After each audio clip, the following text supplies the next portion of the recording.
Hi friends, welcome back to my channel. இன்னைக்கு நாம kitchen sink cleaning video தான் பார்க்க போறோம்.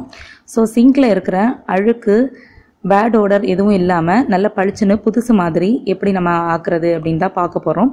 So இந்த வீடியோ கண்டிப்பா உங்களுக்கு ரொம்பவே யூஸ்ஃபுல்லா இருக்கும். இந்த மாதிரி நிறைய யூஸ்ஃபுல்லான வீடியோஸ் பார்க்கிறதுக்கு நம்ம சேனலை நீங்க இதுவரை subscribe பண்ணலனா subscribe பண்ணிக்கோங்க. கூடவே பக்கத்துல இருக்க bell icon-ஐயும் click பண்ணிக்கோங்க. நார்மலாவே நம்ம யூஸ் பண்ற கிச்சன் சிங்க்ல தான் நிறைய அழுக்குகள் சேர்ந்திருக்கும். அதோட இந்த பேட் ஓடர் இருக்கும், காக்ரோச் தொல்லையும் ரொம்பவே அதிகமா இருக்கும் இல்லீங்களா? ஏன்னா நம்ம வந்து கிச்சன் சிங்க் தான் வேற சிங்கை விட அதிகமா யூஸ் பண்ணுவோம். ஸோ நம்ம வந்து நான்வெஜ் எல்லாம் யூஸ் பண்ணும்போது அதுலேயும் பார்த்தீங்கன்னா ரொம்பவே நமக்கு வந்து அழுக்கு சேர்ந்துரும். அதோட நல்ல பேட் ஸ்மெல்லும் வர ஆரம்பிச்சிரும்.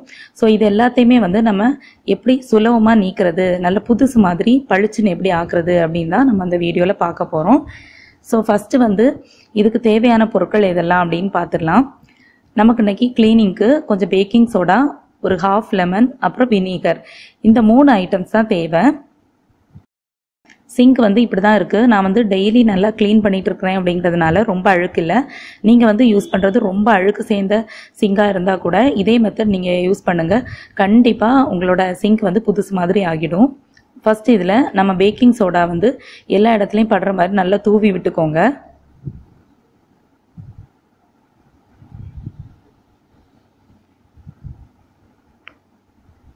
இந்த மாதிரி தூவி விட்டுட்டு அதுக்கு மேலே நம்ம வந்து வினிகரும் சேர்த்துடலாம்.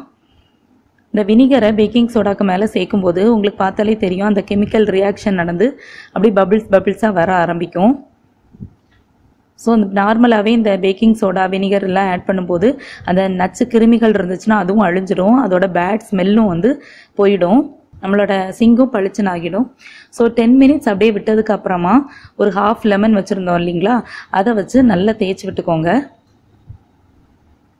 ஸோ லெமன் வந்து நம்ம வச்சு இந்த மாதிரி தேய்க்கிறதுனால நல்ல வாசனையாக இருக்கும் சிங்க்கும். மாதிரி எல்லா இடத்துலையும் நல்லா தேய்ச்சி விட்டுக்கோங்க. நீங்கள் வந்து ஹேண்ட் க்ளவ் கூட யூஸ் பண்ணிக்கலாம்.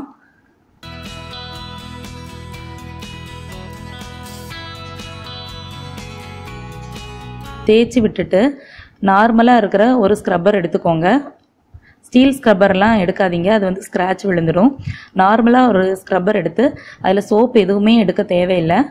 சும்மா ஸ்க்ரப்பரை வச்சு அழுத்தம் எதுவும் கொடுக்காம சும்மா லேசாக தேய்ச்சி விட்டுக்கோங்க. பாருங்கள், நான் வந்து அழுத்தம் எதுவுமே கொடுக்கல, லைட்டாக தேய்ச்சி விடுறேன், அவ்வளோதான். இனி இதை வாஷ் பண்ணிக்கலாம்.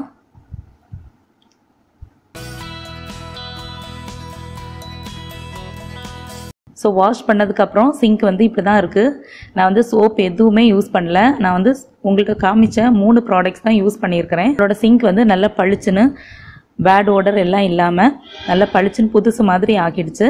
கண்டிப்பாக இந்த மெத்தடை நீங்களும் ஃபாலோ பண்ணி பாருங்கள். இந்த மெத்தட் ஃபாலோ பண்ணி பார்த்துட்டு உங்களுக்கு யூஸ்ஃபுல்லாக இருந்துச்சா அப்படிங்கிறத கீழே மறக்காமல் கமெண்ட்டில் சொல்லுங்கள்.